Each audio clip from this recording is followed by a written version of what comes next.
বিদেশি ঋণের ওপর ভর করে আগামী অর্থ বছরের জন্য বার্ষিক উন্নয়ন কর্মসূচি এডিপি নির্ধারণ করেছে সরকার। 2026-27 অর্থ বছরের এডিপির আকার হবে 3 লাখ কোটি টাকা। এর মধ্যে সরকারের নিজস্ব অর্থায়ন 1,99,000 কোটি টাকা, আর ঋণ সহায়তা বা বিদেশি অর্থায়ন ধরা হয়েছে 1,10,000 কোটি টাকা। সোমবার জাতীয় অর্থনৈতিক পরিষদ NECর সভায় এই বরাদ্দ অনুমোদন দেওয়া হয়। আসছে নতুন অর্থবছর, তার আগেই চাই টাকার যোগান ও খরচের পরিকল্পনা। সেই লক্ষ্যে 2026-27 অর্থবছরের জন্য বার্ষিক উন্নয়ন কর্মসূচি বা এডিপির আকার নির্ধারণ করেছে সরকার। সোমবার রাজধানীর আগারগাঁয়ে পরিকল্পনা মন্ত্রণালয়ে প্রধানমন্ত্রী তারেক রহমানের সভাপতিত্বে অনুষ্ঠিত জাতীয় অর্থনৈতিক পরিষদ NECর সভায় এই বরাদ্দ অনুমোদন দেয়া হয়।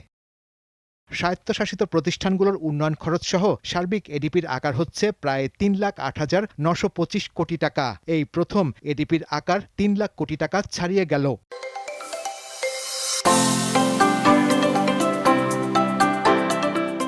নতুন এডিপিতে শিক্ষা ও স্বাস্থ্য খাতে প্রাধান্য দেওয়া হয়েছে।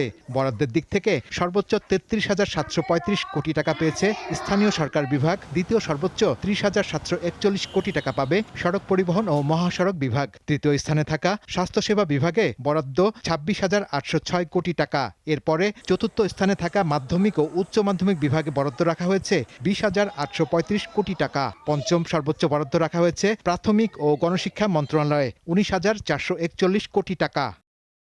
এডিপি উচ্চাভিলাষী কিনা সভা শেষে সেই প্রশ্নের উত্তর দেন অর্থমন্ত্রী। জানান, প্রতিটি প্রকল্পে কর্মসংস্থান তৈরিতে গুরুত্ব দেয়া হচ্ছে। কারিগরি শিক্ষা কেন্দ্র প্রচুর, আমরা তো চাই না আমাদের ছেলেমেয়েরা metric, IA, BA, MA pass করুক, তারপরে চাকরি পাবে না, বসে থাকবে। আমরা চাই এদের একটা বড় অংশ যে কারিগরি শিক্ষার দিকে এগিয়ে যাবে এবং সেইখানে আমাদের একটা বড় বিনিয়োগ হবে। তিনি আরও জানান, আগের অপ্রয়োজনীয় প্রকল্পগুলো পর্যালোচনা করা হচ্ছে।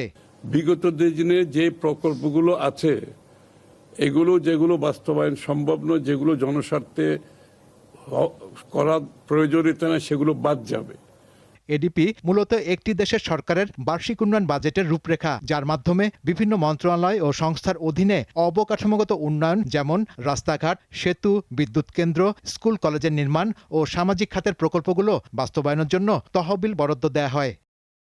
শাহরিয়ার ইমন, দীপ্ত সংবাদ, ঢাকা।